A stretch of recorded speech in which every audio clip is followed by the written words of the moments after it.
Welcome back, fourth grade. I hope you're done your guided notes on your last page. All right, so what we just did was built arrays to help us multiply big numbers. Now we're gonna, instead of building arrays, which takes a very long time, we're gonna use area, which we know is just like an array. We're gonna use area to help us solve big multiplication problems. So let's go back to the problem we were doing before. 3 times 17. Instead of pulling out all my base 10 pieces and building 3 times 17, I'm just going to make it quicker for myself. So I'm going to build a rectangle and I'm going to imagine that the pieces are there.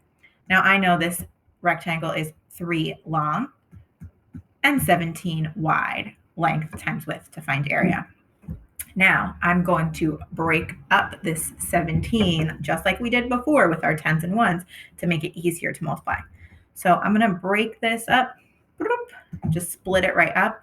This is 10 plus this is 7. I broke my 17 into my 10 and my 7 to make it easier to multiply.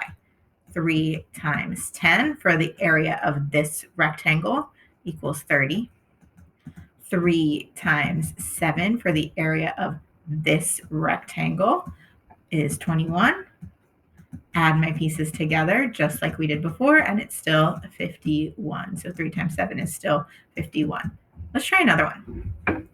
So for this one, again, we're not going to use those base 10 pieces. We're just going to imagine that the pieces are there like we do when we find the area of a rectangle. So I have 34 times 5.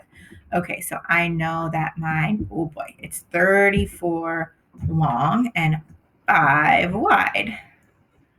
It doesn't matter if you switch the order too, that's fine with me. So I'm putting my 5 up here. That one's nice and easy. And my 34, well, I'm going to break that up into 10 plus 10 plus 10, 10, 20, 30 plus 4. Okay, that's a 4. And let me actually split up my rectangle. Okay, so this rectangle is 10 times 5. This little piece of the rectangle is a 10 times 5 array. This is 10 times 5 also. Oh, I know 10 times 5 is 50. I know 10 times 5 is 50. I know 10 times 5 is 50. And I know 4 times 5 is 20. So now I add up all my pieces. I have a 50, a 50, a 50, and a 4. Oh, nope, and a 20. Sorry. 20 was my answer. 4 was just my ones. Now I can add them all up. 0 plus 0 plus 0 plus 0 is 0.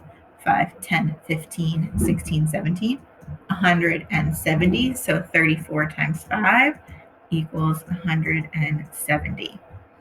Okay, so what I did to review, I drew a rectangle to represent my problem. I split up the rectangle into smaller pieces. I like doing some 10s and some 1s. And then I multiplied each piece, found the area of each piece, and added them all together. You're going to try one on the next page, and then you'll do some practice. Remember, during practice, you can work together. Good luck.